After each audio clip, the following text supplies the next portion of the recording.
On revient sur le budget largement déficitaire présenté plus tôt cette semaine par le ministre Éric Girard. 3,7 milliards de dollars seront investis en santé d'ici 2028-2029.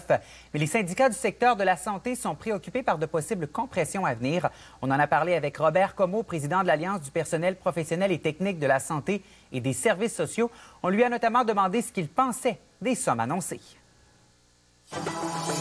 C'est un bon pas. Au moins, c'est pas une coupure, puis on n'est pas dans la rigueur budgétaire en santé et services sociaux. Il y a des grands inconnus dans tout ça quand même. Si on pense entre autres à la mise sur pied de l'Agence Santé Québec, on ne sait pas quelle partie de l'investissement en santé et services sociaux sera engloutie dans cette nouvelle entité-là, qui est complètement un dédoublement en fait du ministère de la Santé et services sociaux. Mais mis à part ça, on est quand même sur une bonne lancée avec une signature de convention collective qui nous a satisfait, qui, selon nous, est une bonne amorce pour attirer les gens dans le réseau. Alors, de planer le doute qu'il y aura peut-être des coupures, pour nous, là, c'est vraiment pas le bon temps de faire ça. Et qu'est-ce que vous pensez de la volonté du gouvernement de ramener le taux de croissance des dépenses à l'ordre de 3 % pour l'ensemble des portefeuilles, incluant la santé, dans les prochaines années pour les prochains budgets? C'est sûr que le gouvernement a la responsabilité de bien gérer les finances publiques du Québec. Ça, il n'y a personne qui peut s'opposer à ça. En santé et services sociaux, actuellement, je pense qu'on le vit tous depuis des décennies, la difficulté d'accès aux soins et la croissance du réseau qui est un petit peu difficile. L'entretien de notre parc immobilier, la rénovation de certains établissements existants, l'ajout de nouveaux équipements. Donc, on doit continuer à investir. La population vieillit et les services seront toujours en forte augmentation.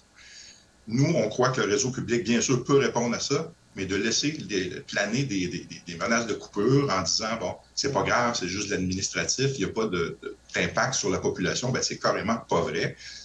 Parce que le ministre, dans sa réforme actuellement, a promis 1850 postes d'agents administratifs, justement pour soutenir les professionnels et techniciens qui vont consacrer plus de temps à la clientèle pour faire baisser les listes d'attente et pour offrir de meilleurs services.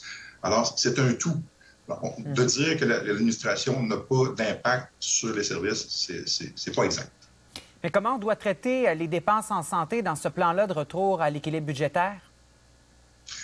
Il faut axer le plus possible l'argent, la mettre le plus près possible du service à la population. Soins à domicile, les intervenantes qui agissent tout près de la clientèle, investir dans nos soutiens administratifs également qui nous offrent plus de temps auprès de la population. Elle est là à clé.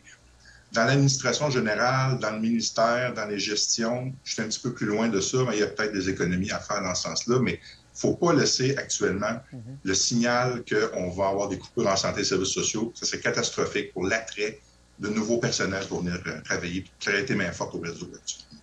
On entend certaines organisations syndicales parler d'un bouclier budgétaire qu'on pourrait mettre en place qui viendrait fixer un minimum d'investissement dans le réseau de la santé. Vous en pensez quoi, la PTS? Et nous, on l'a recommandé carrément en commission parlementaire.